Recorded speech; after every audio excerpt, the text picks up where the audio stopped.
nutrisi kita, kita bisa lihat apakah pompa kita masih jalan atau tidak. Baik teman-teman, ini kemarin juga ada banyak pertanyaan, apakah pompa DC kecil kita ini perlu perawatan nggak? Perlu kita berapa lama kita harus bersihinnya, dan caranya bagaimana? Nah, ini dalam video ini kita berbagi sedikit ya untuk teman-teman. Kalau kita melakukan perawatan untuk pompa kecil kita ini, kita bisa pakai tahunan. Jadi juga air nutrisi kita juga dengan tersuplai dengan baik. Nah, kita akan coba ya kasih perlihatkan ke teman-teman cara membongkarnya. Sebenarnya sangat sederhana.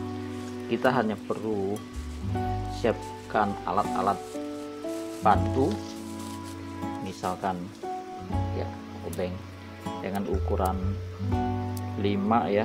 Ini obeng yang kecil, kita cari yang pas saja ujungnya, kita buka 4 baut ini, kita buka.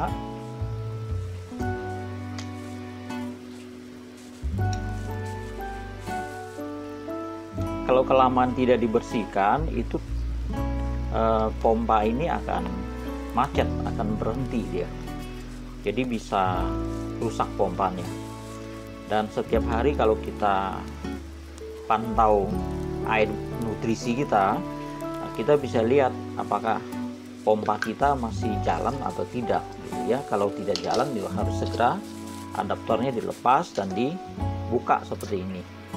Nah, teman-teman bisa lihat, ini pompa yang sudah saya gunakan selama 3 bulan ya. Jadi 3 bulan kita perlu membersihkannya. Nah, ini cabut ya. Nah, teman-teman bisa lihat ini saya perlihatkan, ini ada kerak ya, bisa supaya fokus. Nah, ini kerak nih, lihat nih ya, bisa kelihatan ya tuh. Nah, ini yang menutup magnetnya. Akibatnya apa? Bisa ini loh, pompa kita bisa macet, bisa berhenti bekerja. Nah, lihat ini keraknya. Sebenarnya kerak ini kan dari air baku juga bisa, dari nutrisi juga bisa. Kita punya pupuk cair ya, itu kan mengandung mineral. Nah, jadi mineral ini bisa timbul kerak di sini. Ya, ini cukup sedikit dikrok begitu, dibersihkan. Tidak usah keras-keras ya. Ini bisa dilihat ya. Ini semoga fokus. Seperti ini ya, ini kipas kecilnya. Ya, ini kerak-keraknya kita bersihin, kita cuci. Kita boleh pakai sikat gigi untuk kita bersihkan. Jadi ini kipas dalamnya itu sebetulnya sangat kecil ya, kalau teman-teman yang belum pernah bongkar pompa kecil kita ini, nah, hanya seperti ini saja. Nah, ini ada magnet, ini magnet permanennya ya. Jadi simple, mungkin 3 bulan juga boleh ya kita bersihkan sekali, atau 4 bulan ya, tergantung. Tetap harus dipantau sewaktu kita menambahkan air nutrisinya, kita bisa pantau apakah pompa kita masih bergerak atau tidak gitu ya. Bagian tutupnya juga boleh kita bersihkan.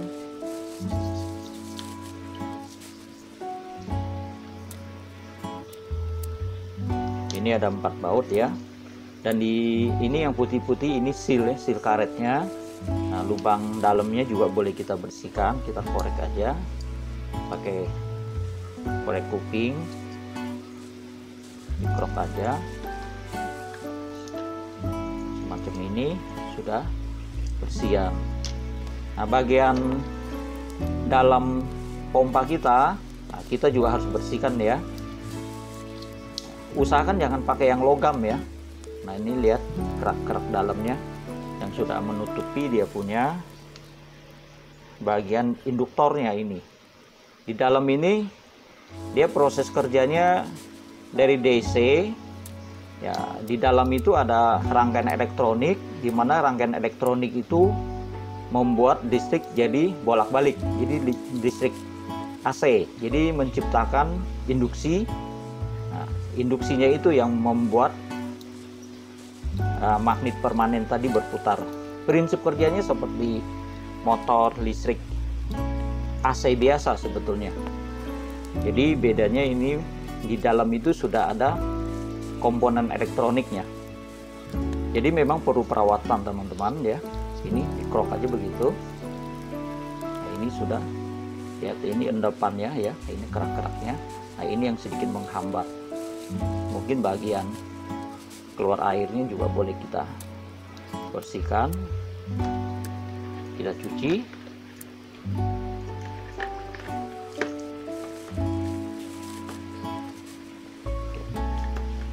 Kira-kira sudah cukup bersih. Kalau kita masih ragu, kita pakainya cotton budnya ya. Untuk bagian dalam ini disarankan jangan pakai logam ya, jangan pakai dikrok pakai logam ya, cukup pakai cotton bud atau yang plastik lah, jadi tidak melukai bagian dalamnya, karena bagian dalam itu kan betul-betul diprotek, tidak boleh ada bocoran. Kita bilas, sudah siap pasang lagi. Dengan kipas yang kecil ini teman-teman bisa lihat, nah, kesanggupan angkat air itu bisa sampai 2 meteran, itu kan luar biasa sekali ya. Jadi tadi teman-teman bisa lihat ini keraknya menutupi, jadi putaran motor kita ini, pompa kita ini sudah lambat. Nah, kita tinggal pasang aja, udah kita rasain sudah enteng banget ini ya. Jadi ini letakin aja begitu, sudah siap kita rakit kembali. Ini kita cuci aja sekalian, sudah kita tutup lagi, kembalikan semula. Jangan lupa ya, karetnya dalam ini tidak boleh lepas ya, karet ini karet ini sealnya. Sudah kita tutup lagi ya, tutup, kita baut kembali. Nah, kita usahakan tutup udah rapat dulu semua, baru kita baut. Kita kencangkan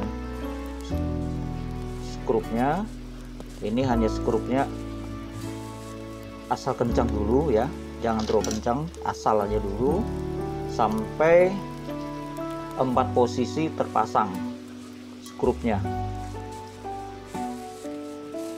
Kalau dirasakan masuk skrupnya itu tidak licin, tidak klop, kita buka lagi ya, supaya masuknya licin gitu ya, jadi tidak merusak drat. Nah, kita pengencangannya selang-seling ya. Nah, ini sudah, asal berasa kekencangannya selek rata gitu loh ya. Jadi nggak usah dipaksa ya, nggak usah dipaksa, karena kan di dalam ini sudah ada sealnya. Jadi kalau kita tiap kali bongkar pun dratnya nggak rusak, jadi pompanya bisa awet. Nah, udah siap pasang lagi, dan airnya pun kencang lagi ini ya. Ini sangat mudah sekali teman-teman. Jadi kita celup lagi, kita sudah bisa menghidupkan adaptornya. Nah, untuk pompa kita itu memang saya selalu menggunakan filter ya. Ini filter juga sangat bagus ya, untuk menutupin sisa-sisa dari akar-akar yang lepas dan kotoran-kotoran itu akan tempel di filter ini. Ini murah ya, murah meriah, sangat efektif untuk membantu kebersihan pompa kita. Nah, ini pompanya sudah bekerja, sudah bunyi tuh, sudah kencang banget ini. Oke, saya rasa itu aja teman-teman informasi kita ya untuk seputar pompa DC kita yang sederhana ini. dengan cara juga sederhana ini kita membersihkannya. Semoga video ini bermanfaat dan kita ketemu di video selanjutnya.